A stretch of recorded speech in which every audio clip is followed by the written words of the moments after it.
Okay, today's video is about making bean burritos. First, you got to cook your beans. I'll talk about that as we go on, about how to cook beans. Get your skillet, put it on your hot plate, because we don't want to be a wimp and use the stove today, right? We're just going to use our handyman hot plate. Get your beans. Put a little bit of Earth Balance margarine or some kind of margarine or something. I used Earth Balance there. It's organic. Put that in your cast iron skillet or whatever you have.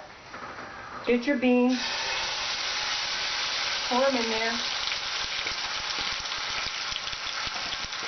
If we're making burritos, we're going to want to smash our beans till they're refried. To the refried texture. And that, we want them smooth is what basically we want out of these beans. So they're kind of lumpy. You can get a fork and smash the beans down. Now, some people do not know how to cook beans. They just know about cooking canned beans, or they buy their burritos already prepared. And there's nothing wrong with that. If that's what you do, that's what you do. But there's some people who want to learn how to cook beans to save on cost, and also they want to make the recipe fresher and their own style. So they use the store-bought beans or the beans that they grow in their garden, and they're uncooked beans. So they're hard beans. And I think that's cool. That's what I did with these. I got beans from the store, the organic beans, and I would love to have my own garden of beans. I think that'd be pretty cool. I do have some beans in my grow tent in the house, but it takes a lot of bushes to make beans, so you really kind of need a field to do it in, or a huge garden. So today I use black beans, because I'm going to make black bean burritos. These are what black beans look like when they're dried. The beans that you mainly see at Taco Bell are not black beans, they are pinto beans. I'll show you what pinto bean looks like when it's not cooked. So that would be like the burrito you get at Taco Bell. They would have these in them. These are called pinto beans. They're hard beans, just like black beans are hard beans. Right off the plant. I know some people have never seen a bean. They've never cooked a bean. So we gotta learn somewhere, right? I had to learn. I learned as a little kid though, because my grandma on my mom's side, and my mom and my grandpa on my mom's side, they used to cook a lot of beans. In fact, on my mom's side, they were from Arkansas and really poor, and mostly I remember they ate refried beans or pinto beans and cornbread and buttermilk and cornflakes, and that's all I ever really saw them eat. My entire life, that's all I saw them eat. And my grandma lived to be in her 90s. I don't understand that. I mean, she drank a lot of beer, smoked a lot of cool cigarettes, you know. I have no idea how that happened. So all my grandparents lived to be in their 80s, and they ate a lot of fresh fruits and vegetables. So I guess that was it. So, but a lot of people don't know how to cook beans. I'll tell you how to do it. It's not that hard. What you do is you get a pot like this, and you put, let's say you want to make enough for let's say the week's meals, like you want enough burritos for the whole week. So what you'll do is you put about that high of dried beans in there. Then you take it to the sink and you wash those beans with your hands. You wash them, you get all the dirt off, because the beans came out of the field. They're gonna have some dirt on them still. And you also want to look for rocks, because sometimes there are rocks inside the bean packages. So clean it off, get the rocks out, and make sure you keep rinsing the water out. You can dump the beans into one of those colanders with the holes in them that you use for spaghetti, or you can just put your lid on like this, pour it in the sink and drain it that way. That's what I do. Sometimes some beans fall in the sink, I just get them out, rinse them off, put them back in the bowl. Anyway, then you get the water and you fill it up to about 3/4 full. So your beans are going to look like they're about that high, and you're going to have about that much beans and like that much water. Okay? Then you put it on the stove or your hot plate. Turn it up, get them to boil. Throw in a handful, but like a teaspoon or a teaspoon and a half of salt. You can use whatever kind of salt you have. If you have seasoned salt, use seasoned salt. If you have regular salt, plain salt, just throw in plain salt. Stir it up, turn up the burner, let it boil. Come back and look at it, make sure it's not splashing all over the stove. Once it starts to boil, turn the stove down to low. And then you're going to have your lid on it. Leave your lid slightly open like that, so the steam can escape and the beans will cook. Now, some people might say, well, how long does it take to cook beans? It depends on where you live. If you live in a place like Colorado, something like that could take you 8 hours to cook. That's no exaggeration. It could take you 8 hours with your beans on low to cook. And that's because they're so high above sea level. They're up in the mountains, and things just take longer to cook up there. You have to cook a lot of your recipes differently. Cakes have to be cooked differently. It's interesting. So when you go down to like sea level, places like or maybe even slightly above sea level, places like Michigan, Ohio, Indiana, Florida, Oregon, Washington, California, you know, places like that, your beans aren't going to take very long to cook. They only take like 2 hours, 2 to 3 hours to cook. So that's not very long compared to like 8 hours. You could sit there all day long waiting for those beans to cook in Colorado. Anyway, so after a few hours, you look at your beans and take it like a little spoon and look at your beans and see if they're soft.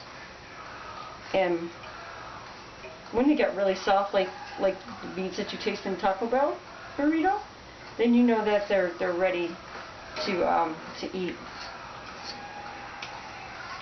It's not that hard. So to refry your beans, what I do is, see, the beans, after you're done cooking them, they're still round, kind of hard. Well, I mean, they're soft, but they're not smashed like you see in the burritos. See, they're kind of full there. You still see some beans in it. If you want to make some refried beans, you just put those beans into a skillet and put a little bit of margarine. You don't even have to use margarine. Let's say you don't want any extra fat in your diet. Or let's say you don't have margarine. You don't have any kind of cooking oil or anything like that. That's fine. Just toss your beans in here with a little bit of water. Get a fork and smash them. Smash them like this. See? You just smash them up. And you want to get the water out. That's the main thing. And with these hot plates, this hot plate is cooking kind of slow today. But going to get it done here. If you have a brand new hot plate, they cook faster. This one has seen some better days. This is an old hot plate. Really old. But, hey, it still works, right? So who cares? You can use it. And it doesn't have that nasty smell like the gas stove has.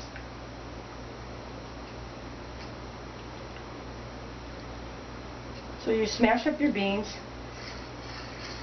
You want them to be in the consistency of like a paste. A bean paste, right?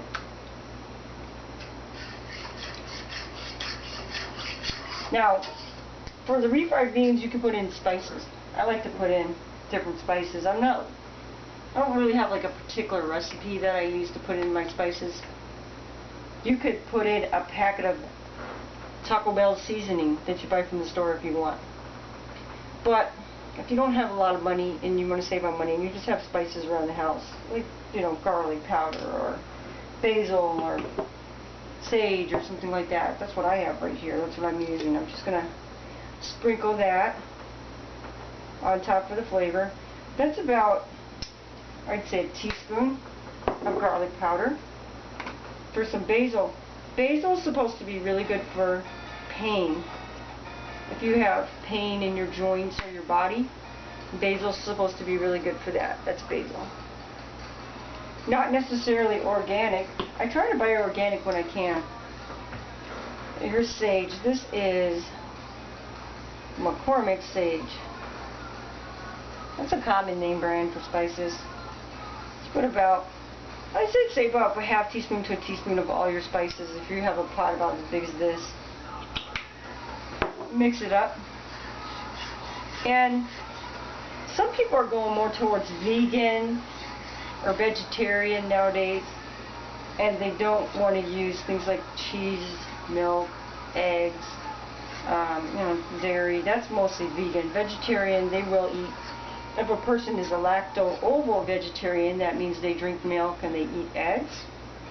If a person is a vegan, they don't eat the eggs and they don't drink milk products. They drink things like almond milk, soy milk, things like that. I've tried both of the different types of eating, and they're both good to me. I mean, it just depends on your own thoughts about how you want to eat and how you believe. Some people don't believe in eating animal products because they think it's cruel. Some people think it's cruel to the animals, and that's a personal decision. I don't really go one way or another on it. I just know that I feel better when I don't eat a lot of meat, but that's just because my body personally doesn't feel good on it. But I've been that way since I was a little kid. Sometimes people have digestion issues with food and they can't digest like a lot of fat, and so they take medication for it. Or some people can change the way that they eat by eating less fat, and they don't have to take the medication.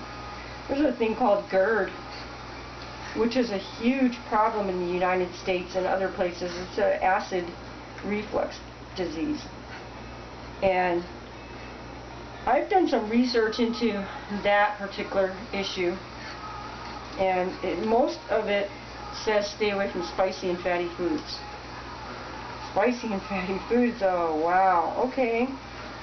So that pretty much rules out most fast foods like hamburgers, pizza, because pizza tastes great, but your pizza's got the cheese on it, which is fatty, and then it's got the tomatoes in it, which are spicy.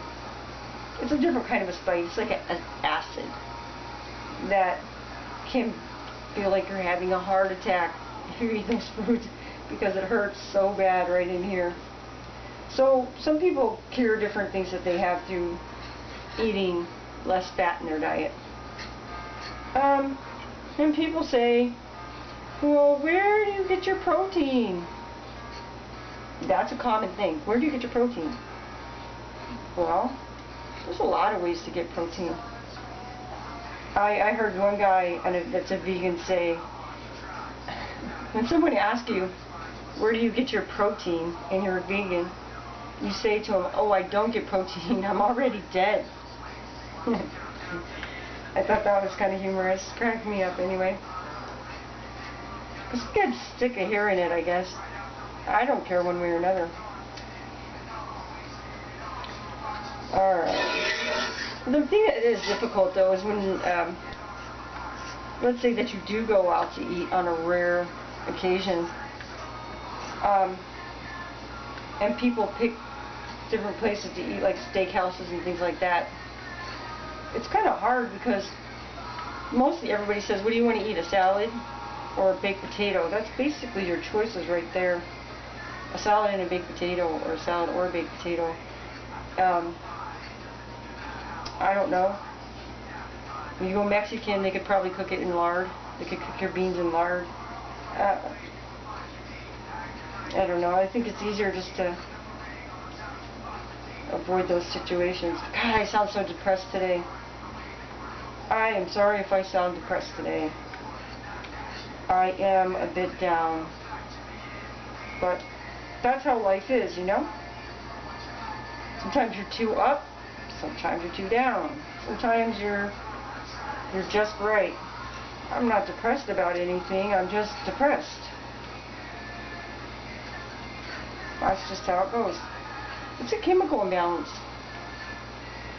you know? Half an hour from now or an hour from now, I could be running around as happy as can be. But then it could last for a month. Alright, so you just keep on cooking this down. You want it to be thick, and you want to smash your beans as flat as possible. I don't think this music helps. I think that's Linkin Park. Ugh.